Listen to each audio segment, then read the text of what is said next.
Feeling asawa, Felma. Pati pagpuntang CR talaga sinasamahan mo si Manuel. That's my job. I'm the wife. Miss Ruiz, si Mr. Cruz po. Nasa CR lang, Hudo. Yan. Doc, sir. Sir, we already alerted security na forward na rin namin yung picture ni Mrs. Cruz sa kanila. Pag bumalik siya rito, hindi na nila siya papapasukin. Kaya lang, sir, baka ngayon na lang po namin pwedeng pagbigyan yung request po ninyo eh. Sa totoo lang, the hospital may get in trouble if we ban her totally. Nanay pa rin siya ng pasyente. She has the legal rights to be with her daughter. Dok, nag-usap na ho kami ni Velma. Magpapaylo kami ng restraining order laban kay Hazel. Hindi niyo ako mapipigilan, Manuel. Hahanap ako ng paraan para makita ang anak ko.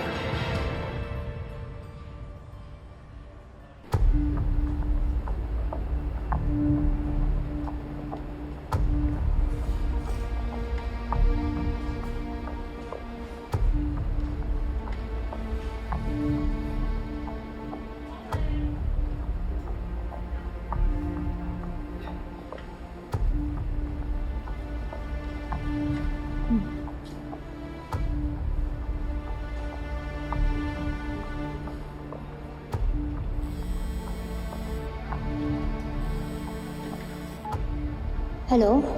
Oh, sis. Expect a call from the HR ha. Malapit ka na mag-start dito sa amin, sa Southcrest. Talaga? Salamat ah. Bakit parang hindi ka excited dyan ha? May problema ka ba? Hindi, wala.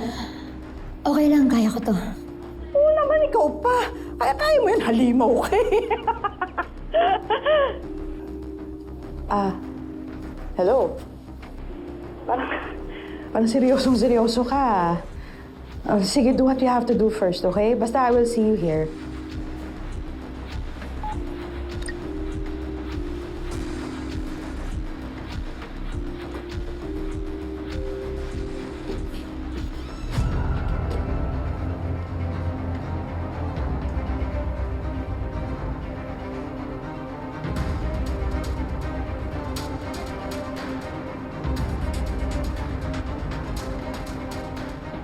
Jessica, anak. Mom's coming.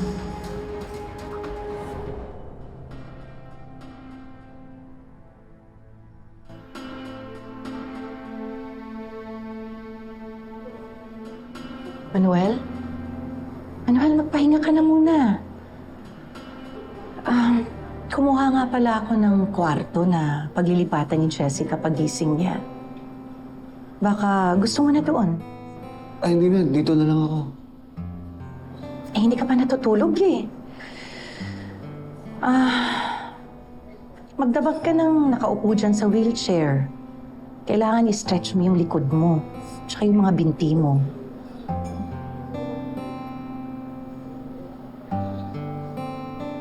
Alam mo, nung nasa ICU si Andrea noon, hindi rin ako umuwi ng bahay. Hindi rin ako nakakatulog.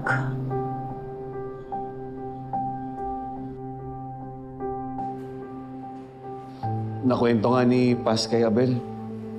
Halos sa ospital ka na daw nakatira nun eh. Hindi ka umaalis hanggat hindi magaling si Anding. Samantala ako nung wala sa tabi niya. Sama ko si Hazel. Hindi na kayo nahiya. Dito pa kayo naglandian.